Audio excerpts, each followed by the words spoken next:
Greetings, fellow duck hunting fanatics. Eric Wilkes here, co-founder, and I have on the podcast with us today Dr. Tim, who is a veterinarian out of Michigan, and we're talking about dog food today. So, Dr. Tim, let's just open with a quick, simple question. Is it better? A lot of our hunters, so let me preface this by saying we surveyed a lot of our hunters and a lot of our fans. And one of the big questions that came in was, is it better to feed a dog before the hunt or after the hunt, and why? Sure, that's a great question, Eric, and thanks for having me on. With your feeding schedule for your dog that's working, the thing you have to remember is you have to keep them being fed the same way you do in training. So if we train them before you take off and go on your training regimen, whatever it might be, you need to do the same thing when you go off in the field and you're hunting the ducks. So whatever you're doing at home, you need to mimic in the field. And I like to feed dogs roughly 4 hours or longer prior to exercise. So if I can do that, if I have my druthers and I've been training them, all summer and fall, that's what I will continue in the field.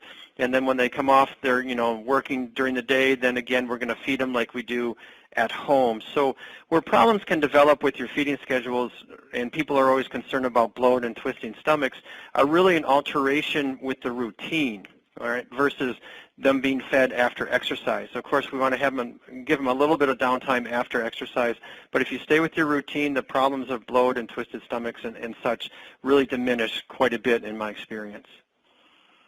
Yeah, so, and that makes a lot of sense. Now, do you recommend, one of the other questions that came in is, do you recommend feeding them just from a recovery standpoint immediately following a hunt?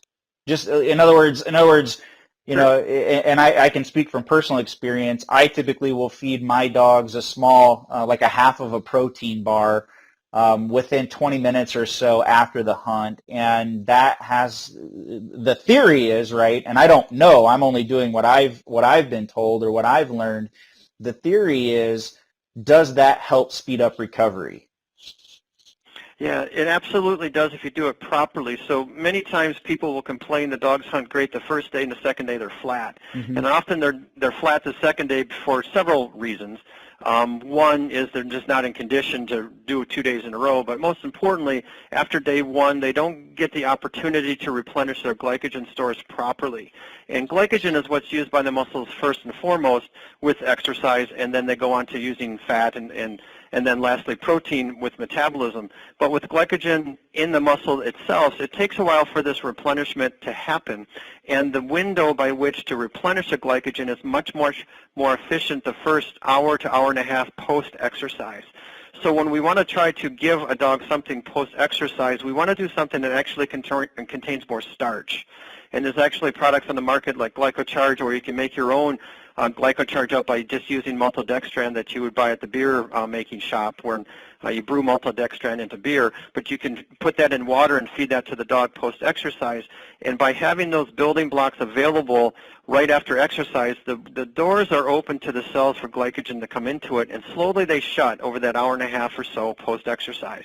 The longer you go after exercise, the more the door closes, and it's harder to get the glycogen in. So your post-exercise protein bar is a good idea, but I bet you that protein bar has some glucose in it or some level of a sugar in it, and that's what's going to replenish glycogen versus a protein. So if I had my choice, I'm going to go with more of a carbohydrate or starch source post-exercise, and you don't need much, a small amount. There's lots of literature out there on how to do this. But then I would feed the whole meal roughly about an hour and a half afterwards. So give them something to glycogen replenishment right after exercise, and then as to a meal, 1.5 to 2 hours post-exercise is what I do. Okay, awesome. I just learned a ton. So I want to welcome everybody to the show today. Again, Eric Wilkes here, co-founder of Duck Hunting Fanatics. I have on the line with us today Dr. Tim, who's a practicing veterinarian. Dr. Tim, thanks so much for being here with us today. Yeah, my pleasure. I really enjoy working with field trial, duck dogs, upland dogs, sled dogs, whatever it might be. I really think the working dog is an amazing athlete, probably one of the best athletes in the world, short of a dolphin or Michael Jordan. Yeah, and I would have to agree, and I know as hunters, we have just as much fun going out and watching our dogs work, and it really is, something to see. And for those of you that are maybe listening that haven't had the opportunity to hunt over dogs, I highly recommend take that opportunity as soon as it's given, because it is truly amazing what these dogs can do, and the passion that they have for their respective sport, whether it's hunting upland birds, whether it's hunting ducks, you name it. One of the other questions that came in, Dr. Tim, it centers around ingredients. And, a lot of guys, there's a lot of confusion. There's a lot of stuff out there in the marketplace. A lot of it is marketing lingo. But what type of ingredients should we look for in a good quality dog food to make sure our hunting buddies are healthy season after season? Sure. How I got into this whole mess of making dog food, I never expected to fall into making pet foods, period. But many years ago when I started my practice back in 1993 in Marquette, Michigan, I didn't have any clients. And because I didn't have any clients, I went looking for clients, and there were some sled dog kennels in the vicinity here, and so I took them on as clients, and little did I know they didn't have any money, but they had a lot of dogs. And slowly I found my fondness to work with these sled dogs and got my own. I started racing with these sled dogs in the mid to late 90s and continued for 20 years. But what I did not realize was how important the nutrition for these dogs was. It wasn't that I was young and athletic and whatever. I was getting beat by people twice my age, and why that was happening, a huge part of it was nutrition. So with starting to look at why these dog teams excelled so well, the nutrition was something I started to break apart and figured out how to feed these athletic sled dogs to their maximum. And over the years working with different kennels in Alaska and down here in the Midwest, I figured out that the ingredients in a food for a dog needs to come from another animal. And what that means are, when you start to evaluate a dog food, the first thing, because people ask me this a lot, is I like to see what the protein inclusion is that comes from another animal, in that a dog's supposed to eat more other animals than, let's say, a corn cob. You can make corn work into a dog food, but I find that the sled dogs, when I worked with them and still do, really benefited from a heavily animal-sourced protein base. And let's say we look at a sporting dog, to me a minimum protein allotment is going to be 30%. But of that 30% protein in the food, I want as much of that coming from another animal as possible. So that's how we built our dog foods, as we're using heavily animal-sourced proteins. It drives the price up, but they just benefit from it. So when you're trying to evaluate a dog food, the first thing I look at is the protein sourcing, okay, the protein level, and then next I look at the ash content of the food. And the ash content of a food is the minerals that are not combustible. So if you take a chair and you burn it, you're going to have a pile of ash, right, like a campfire. And that's going to be all the minerals left in there. And dogs do need a certain percentage of minerals, but the poorer quality meat products tend to have more ash to it because they take the whole chicken and grind it up versus just take the meat off the bones. And of course that ash isn't usable outside of what they need, which is roughly 2% of their overall diet. So any extra ash tends to be wasted space. So when I also look at a dog food, I want to have a lower ash content dog food, and usually a high quality food is going to be in the 6 to 7% ash range. And ash is not required to be listed on a dog food bag. You can inquire with the producers and see if they'll share that with you, but that'll give you some insight as to the level of quality of the protein. There's other reasons why ash can go up with plant proteins too, but for me, animal sourcing of proteins and ash contents are kind of go hand in hand with a very simple way to evaluate a dog food, and that's what I learned with working with these sled dogs for so many years. Yeah, that's awesome. I mean, that's just right there. I can already tell there's just a wealth of knowledge, but not just knowledge. That knowledge has been acquired through experience, which sometimes I feel like personally when I'm evaluating a dog food, it's very difficult to read between the lines because you don't really know what you're looking for. And so this has honestly, truly opened up my eyes to something completely different. And that's only because, right, the whole saying, I read it on the internet, it must be true, and it's very difficult to wade through what's true and what's not. And of course you can read reviews of some different brands that are out there, but again, it's very difficult to wade through that and get down to the nitty-gritty, which is the true science behind it, which is what I feel like you've done based on your experience coming over from sled dogs. So it's really tremendous, and it definitely portrays through in everything that you're saying.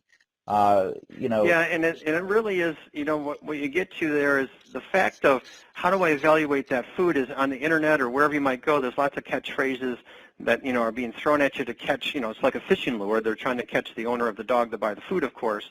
And can we equate human qualities to a dog food to a dog? And very few things you can. There's some crossover, but mainly dogs are dogs and people are people. Dogs are not little people.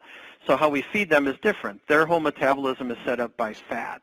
Ours is set up more by carbohydrates. So we have to look at a higher fat type food for these athletic dogs. It's a huge boon to have a higher fat type food in the dogs, but you have to slowly ease them into it. You can't just drop a huge high fat meal on a dog and expect them to be an athlete.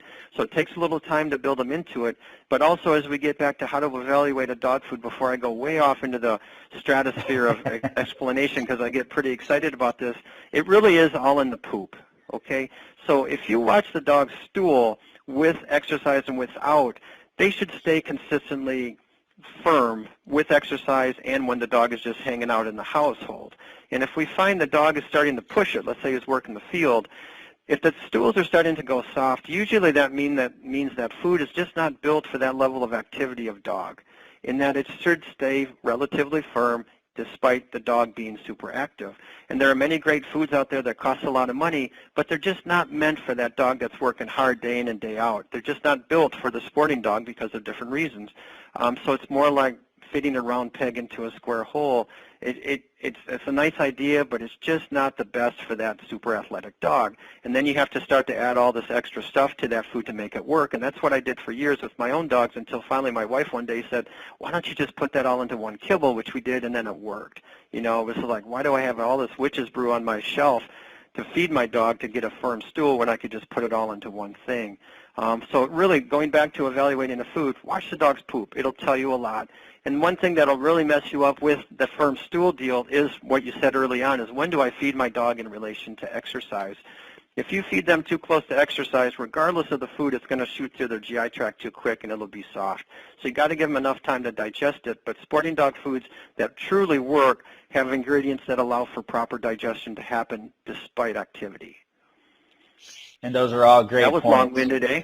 No, that was good though. I mean, it's very, very informative. I know for myself personally, and I know anyone listening to this that follow the Duck Hunting Fanatics brand, they're going to love this. They're going to absolutely get a ton of value out of it. Again, I can just tell that with not only your experience but your knowledge, both as a vet and just as an experienced outdoorsman yourself, it makes a tremendous difference. Because this is the type of insight that we're always looking for, right? We want to make sure our hunting buddies, we want them to live forever, but we know that's not possible. But we want to make sure that we are at the very least giving them the best nutrition that they can to make sure that they can get out in the field day in and day out. And especially for those guys that guide, I used to guide quite a bit.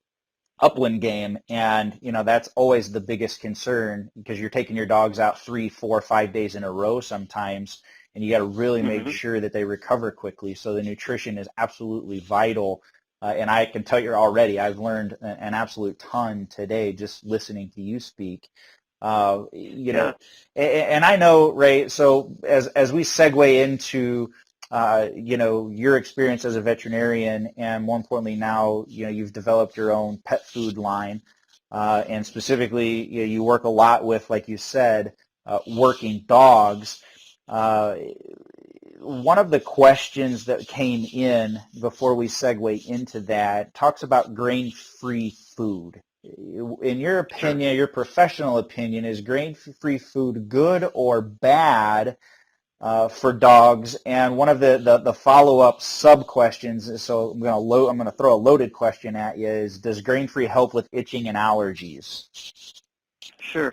So for many years, the grain-free option, I'm still a practicing small animal vet for over 30 years now. Our grain-free options were used for food allergies, in that when dogs are allergic, they're allergic to proteins, be it animal or plant. So grain-free type diets would change the possibility of a dog itching only if they were allergic to one of the grains that were in that previous diet. And I still truly think that grain-free is really their only main place is for food allergic dogs. and that I put them onto a grain-free for that purpose, to see if they might be allergic to some of the grains that are not in the new brand of food, or new formula, I should say, of food. So grain-frees themselves, I don't think, are superior to grain inclusives. If you compare dog X to dog Y, I find grain-frees don't always work. They never worked in sled dogs because they just were never built for a sporting dog. So I don't have great experience there. But as a rule, the grain-free and grain-inclusive diets, I think, are on equal footing as to the value. But mainly grain-frees are for food-allergic dogs. But one thing that happened with the grain-free diets when they came onto the market in prominence in the last 12 to 14 years are the grain-free starch sources cost more than grains. So I think formulation-wise, they inadvertently started to put more protein in, which lowered the carbohydrate load, which made for a better food because dogs aren't meant to eat carbohydrates in such huge amounts. Actually, they don't need any carbohydrates. But the grain-free diets tended to be higher in protein and fat somewhat than the regular diets we're all used to many years ago, and inadvertently we made a better diet there. So I think some benefit from the grain-frees was the reduction of the starches in it. Okay, not the type of starch, but the less amount of starch. So that's my 2 cents on that one. I still think there are a number of grain-free diets that are good for dogs. Everyone's familiar with the whole DCM or dilated cardiomyopathy concerns on the internet and otherwise, and I still think there's a lot to be learned as to how real that is. We, with our grain-free diets, the way we formulated them over the years, are not to rely on one type of grain-free too much, and I think that's where some of the problems may develop or have developed over time, are the grain-free diets that rely on only one type of starch versus multiple sources, like too many lentils. So if you include multiple sources, it dilutes the worry there in some instances. And many people have bailed completely from grain-free, which is fine. But I still don't think grain-free is evil at this stage. I just have not been convinced as a vet yet that that's the case. So we just have to be prudent and watch that closely. But that's, I guess, my 2 cents on grain-free, you know, with what time we have. Yeah, no, and that's fantastic. I know that was one of the most asked questions was around grain-free when we surveyed our followers. And as we segue in, because I want to talk about your pet food line, you kind of highlighted why you started it, or what inspired you to start it, what inspired you to start Dr. Tim's Pet Food. And as we've already denoted, ingredients are always a concern. And I noticed on your website, looking at some of your stuff, you have on average 87% animal protein. So just highlight maybe again why animal proteins are an important component of your dog food. Sure. So if we go back to even the DCM talk that we were just mentioning here, taurine and the amino acids, the sulfur-containing amino acids that then are converted in the liver of a dog to taurine, are primarily derived from animal proteins. Okay, so if you have a heavy amount of animal proteins in the diet, those are going to be very beneficial, even just on the taurine level, for a dog that's super athletic.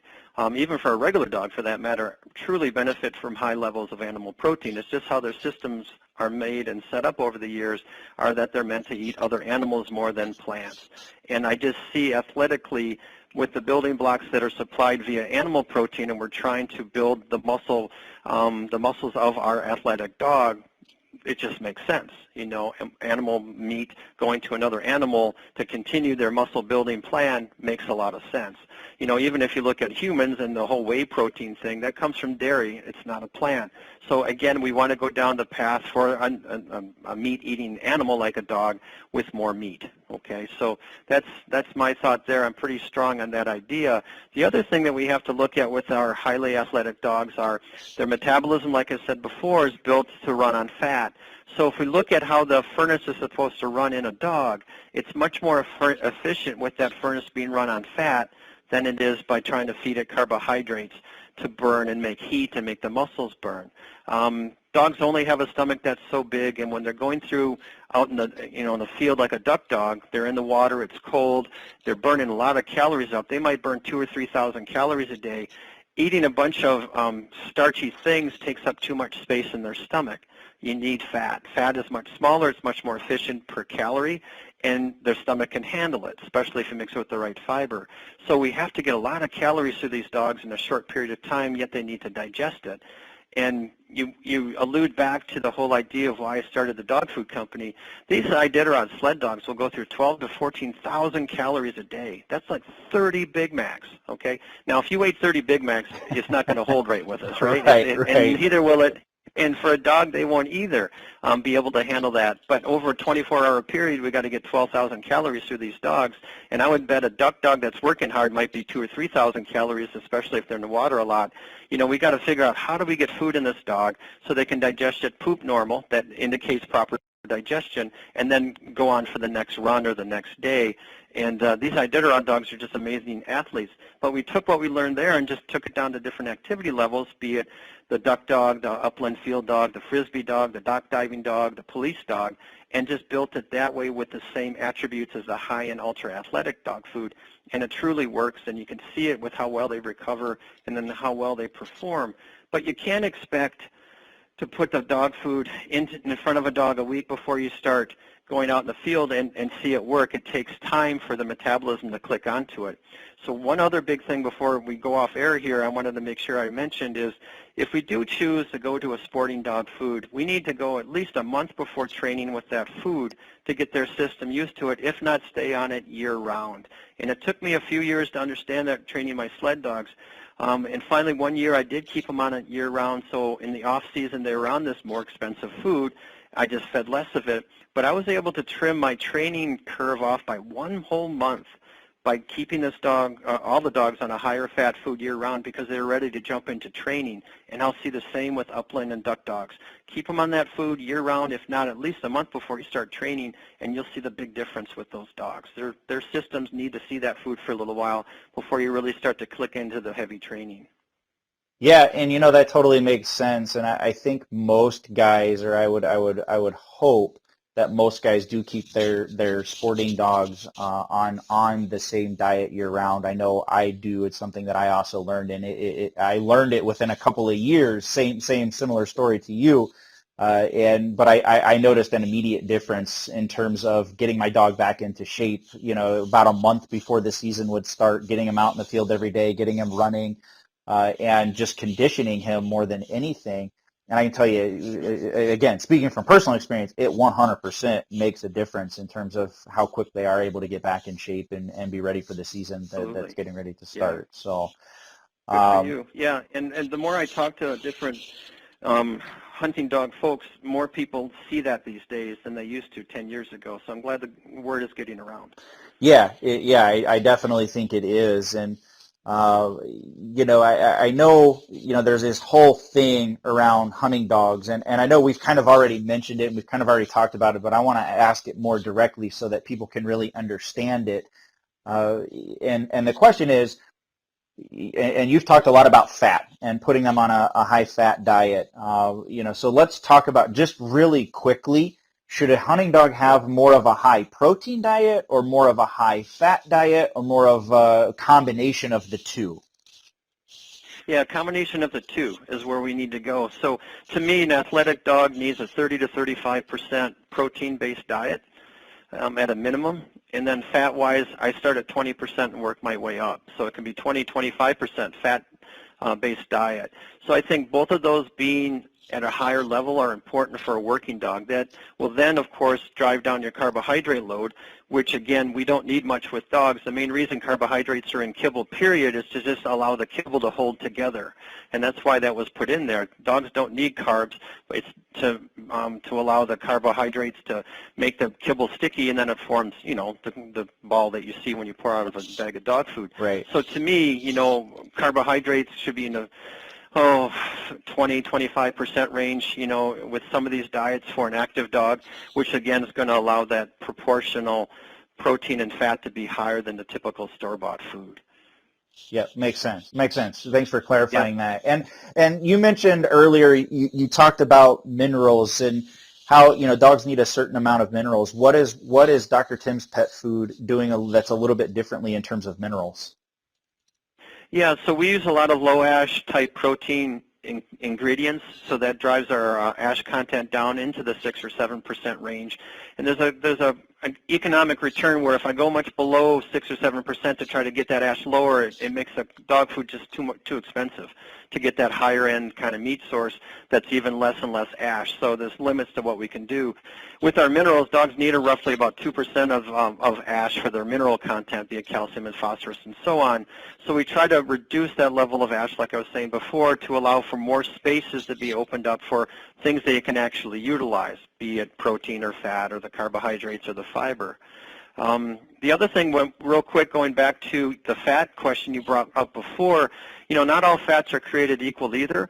And when you do choose a dog food, you want to try to choose a dog food that has a very high level of omega-3 fatty acids from fish, okay, versus plant-based omega-3 fatty acids, in that the ocean-based omega-3 fatty acids have a great deal of benefit for the health of the dog, primarily in the anti-inflammatory region, okay, of the dog, and that helps tremendously with the recovery. So when you're trying to evaluate your dog food, look for something that does have a higher level of omega-3s, but it has to be sourced from the ocean, be it krill or salmon or some sort of fish oil.